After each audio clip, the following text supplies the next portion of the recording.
Alden Richards at Maine Mendoza, hindi mabubura ang history ng relasyon nila. Lantaran nga ngayon ang pagpapakalat ng mga armin na wala umanong relasyon si Maine Mendoza at Alden Richards. Ngunit ang hindi nila alam at hindi nila maitatago kailanman ang mga resibo tungkol sa tunay na relasyon ni Maine Mendoza at Alden Richards sa internet.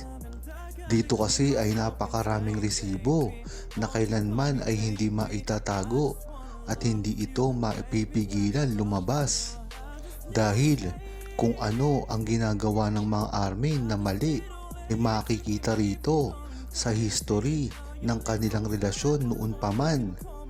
Umpisa nito ang kalye-serye na talaga naman isa na ngayon sa mga istorya kung paano na in love si Maine Mendoza at Alden Richards sa isa't isa.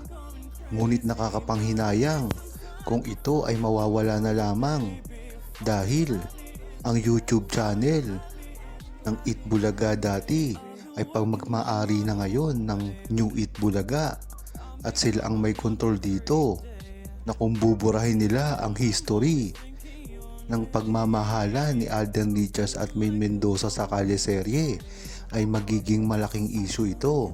Kung napapansin nyo, ang mga armin kahit nandyan pa si Maine Mendoza sa kalye-serye ay talaga naman pumapanig ngayon sa New Eat Bulaga dahil nga naman para mabura na ang tunay na relasyon ang pagsisimula ng kanilang pag-iinlaban sa kalye-serye.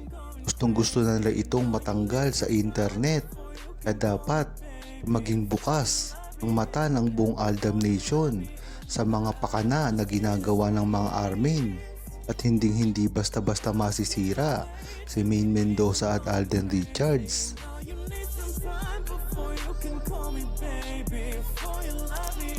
Huwag kalimutang mag-subscribe, comment at i-like ang video na ito. Thanks for watching!